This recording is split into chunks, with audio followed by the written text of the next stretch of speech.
साथियों, आप सभी का फिर से स्वागत है एक नए वीडियो में। आज के इस वीडियो में हम बात करेंगे कि लेबर कार्ड में यदि बैंक अकाउंट का नंबर चेंज करना है या बैंक अकाउंट नंबर अपडेट करना है तो किस तरह से करेंगे, या फिर हमें अपना लोकल एड्रेस या वर्तमान पता को बदलना है तो किस तरीके से बदलेंगे। यदि आप उत्तर प्रदेश के निवासी हैं और आपका लेबर कार्ड बना हुआ है तो आप यह वीडियो शुरू से लेकर अंत तक ज़रूर देखें। तो चलिए शुरू करते हैं।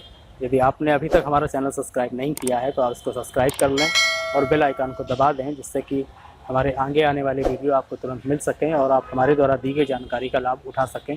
तो दोस्तों, यदि आपके लेबर कार्ड में बैंक अकाउंट गलत है या फिर उसको आप नया बैंक अकाउंट उसमें अपडेट करना चाहते हैं, इसके अलावा यदि आप अपना लोकल एड्रेस को चेंज करना चाहते हैं या जिस मकान में आप नहीं रहते हैं वो नंबर लिखा हुआ है, आपको अपना लोकल एड्रेस चेंज करना है, उसको अपडेट करना है तो किस तरीके से करेंगे। तो इसके लिए सबसे पहले हम चलते हैं upbocw.in वेबसाइट पर। तो हम आ चुके हैं upbocw.in वेबसाइट के होम पेज पर, और इस होम पेज पर सबसे नीचे चलेंगे और सबसे नीचे जा कर के हम योजना के आवेदन पर क्लिक करेंगे। यहाँ पर क्लिक करने के बाद में जो विंडो ओपन होती है, यहाँ पर हमें सबसे पहले अपने मंडल को सिलेक्ट करना है। जब अपने मंडल को सिलेक्ट कर लेते हैं, इसके बाद हमें अपना आधार नंबर इसमें डालना है। आधार नंबर डालने के बाद में अपना मोबाइल नंबर डालना है। मोबाइल नंबर हम वही मोबाइल नंबर डालेंगे जो मोबाइल नंबर हमारे लेबर कार्ड में लिखा हुआ है। जब हम इसमें मोबाइल नंबर डाल देते हैं, मोबाइल नंबर डालने के बाद पर आवेदन खोले पर क्लिक करते हैं, तो हमारे पास इसी मोबाइल नंबर पर एक OTP आता है, और OTP लिखने के बाद में जब हम सबमिट करते हैं तब हमारे सामने योजना के आवेदन का फॉर्म ओपन हो जाता है। और योजना के आवेदन का फॉर्म देखने पर हमें दिखता है कि यहाँ पर लोकल एड्रेस लिखा हुआ है, वर्तमान पता लिखा हुआ है, परमानेंट पता, स्थायी पता भी लिखा हुआ है, बैंक अकाउंट की डिटेल भी लिखी हुई है। यहाँ पर हम जो भी चेंज करना चाहें चेंज कर सकते हैं। तो यहाँ पर हमने अपना लोकल एड्रेस चेंज कर दिया है। यहाँ पर आप देख रहे हैं कि ये लोकल एड्रेस अभी लिखा हुआ है और इसको हमने चेंज कर दिया है। चेंज करने के बाद में यदि हमें अपना बैंक अकाउंट नंबर चेंज करना है तो उसको भी हम चेंज कर रहे हैं। बैंक अकाउंट चेंज कर दिया और बैंक का IFSC कोड भी चेंज करने के बाद में हम एक योजना को सिलेक्ट करेंगे। किसी योजना को सिलेक्ट कर लेंगे, जो योजना का हमें आवेदन करना है, या तो उस योजना को सिलेक्ट कर लेंगे, या फिर हमें किसी योजना का आवेदन नहीं करना है और हमें केवल अपना बैंक डिटेल को अपडेट करना है और लोकल एड्रेस को अपडेट करना है, तो इस कंडीशन पर हम किसी एक ऐसी योजना को सिलेक्ट करेंगे जो हमारे लिए बेकार हो या फिर इस योजना के हम पात्र ना हों, वो योजना सिलेक्ट कर लेंगे।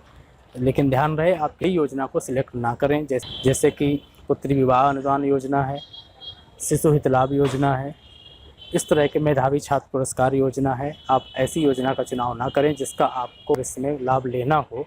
कुछ ऐसी योजनाओं का चुनाव कर लें जिसका कोई मतलब ना हो, जिसके लिए आप पात्र ना हो। तो हमने एक योजना को सिलेक्ट कर लिया है। इसके बाद हम चलेंगे श्रम प्रवर्तन अधिकारी के कॉलम पर। जब इसका श्रम प्रवर्तन अधिकारी कॉलम में जाते हैं तो यहाँ पर देखते हैं कि यहाँ बहुत सारे श्रम प्रवर्तन अधिकारी हैं। चूँकि छोटे शहरों पर एक ही श्रम प्रवर्तन अधिकारी होते हैं, एक या दो होते हैं, लेकिन जब किसी बड़े शहर के लिए आवेदन करते हैं तो वहाँ पर बहुत सारे श्रम प्रवर्तन अधिकारी होते हैं और उनका कार्यक्षेत्र अलग अलग होता है। अलग अलग क्षेत्रों में उनका कार्यक्षेत्र होता है। तो हमें ये पता होना चाहिए जिस क्षेत्र में हम रहते हैं उस क्षेत्र का श्रम प्रवर्तन अधिकारी कौन है। यदि आपको इसकी जानकारी नहीं है तो आप श्रम विभाग जा कर के इस बात की जानकारी ले सकते हैं या इस बात की जानकारी कर सकते हैं कि हमारे क्षेत्र का श्रम प्रवर्तन अधिकारी कौन है। उसी को ही हम सिलेक्ट करेंगे। यदि हम किसी दूसरे श्रम प्रवर्तन अधिकारी को सिलेक्ट कर देते हैं तो आपके आवेदन, जो आपने योजना का आवेदन किया है, इसका लाभ मिलने में देर हो सकती है या फिर योजना का आवेदन निरस्त भी हो सकता है। इसलिए ध्यान रहे कि जब आप श्रम प्रवर्तन अधिकारी का चुनाव करें तो उस समय पर आप वही श्रम प्रवर्तन अधिकारी चुनें जिस एरिया में आप रहते हैं, और उस एरिया का जो श्रम प्रवर्तन अधिकारी हो उसी का चुनाव करें। इतना करने के बाद में हम जो डॉक्यूमेंट मांगे जा रहे हैं उस डॉक्यूमेंट को हमने लगा दिया और इस योजना को सबमिट कर दिया है। सबमिट करने के बाद में हमारे पास एक योजना आवेदन का नंबर आ चुका है। इस योजना आवेदन का नंबर आ चुका है, इसका मतलब हमारी योजना का आवेदन हो चुका है। जैसे योजना का आवेदन होता है उसके बाद यदि हम अपने कार्ड का संपूर्ण विवरण चेक करते हैं तो हम देखते हैं कि हमारा लोकल एड्रेस या वर्तमान पता चेंज हो गया है। और यदि हम अपना बैंक अकाउंट भी चेक करते हैं तो हम देखते हैं कि हमारा बैंक अकाउंट भी चेंज हो गया है। तो इस तरीके से आप अपना बैंक अकाउंट नंबर और बैंक अकाउंट नंबर या फिर आप अपना लोकल एड्रेस ये दोनों चेंज कर सकते हैं, या फिर केवल एक ही चेंज कर सकते हैं।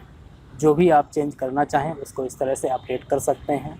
उम्मीद है आपको हमारा वीडियो पसंद आया होगा। यदि वीडियो पसंद आए तो आप इसको लाइक करें, शेयर करें। यदि आप चैनल में नए हैं तो इसको सब्सक्राइब करें और बेल आइकन को दबा दें, जिससे कि हमारे आगे आने वाले वीडियो आपके पास तुरंत पहुंच सकें और आप हमारे द्वारा दी गई जानकारी का लाभ उठा सकें। धन्यवाद।